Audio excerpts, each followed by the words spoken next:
Good evening. The free world must stay united to stop Vladimir Putin and make his barbaric invasion of Ukraine as painful as possible for Russia. That was the message from President Biden today. He delivered it during historic emergency summits of allied leaders in Brussels as Vladimir Putin wages an unprovoked war at NATO's doorstep.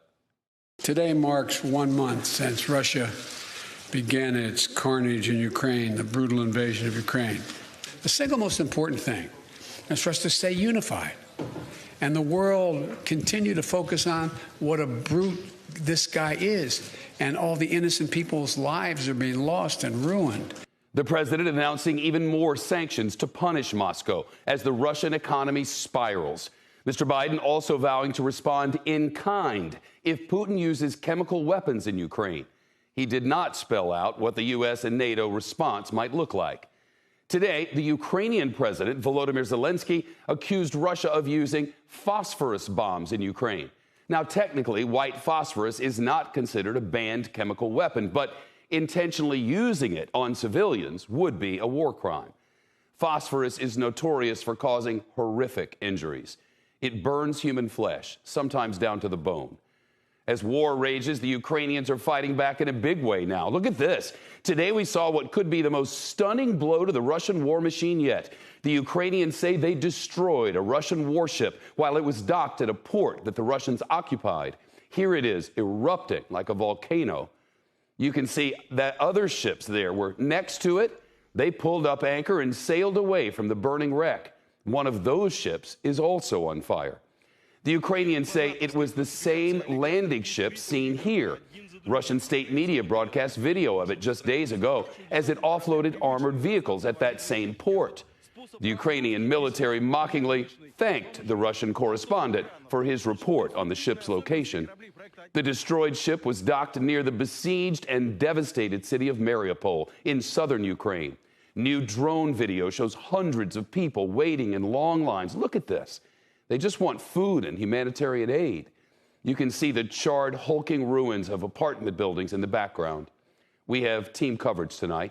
NBC's Cal Perry reports from western Ukraine. First, CNBC senior White House correspondent Kayla Tausche, traveling with the president in Brussels. Kayla. Shep, at a trio of emergency summits today in Brussels, President Biden and world leaders crafting plans to further isolate Russia while bracing for Vladimir Putin to unleash his deadliest weapons. NATO warning Russia it cannot win a nuclear war and sending equipment to Ukraine to protect against chemical attacks. A senior U.S. official says allies are discussing sending anti-ship missiles to Ukraine, but in an impassioned plea, Ukraine's president said he needs tanks and planes too. You can give us just 1% of all your airplanes, just 1% of your tanks.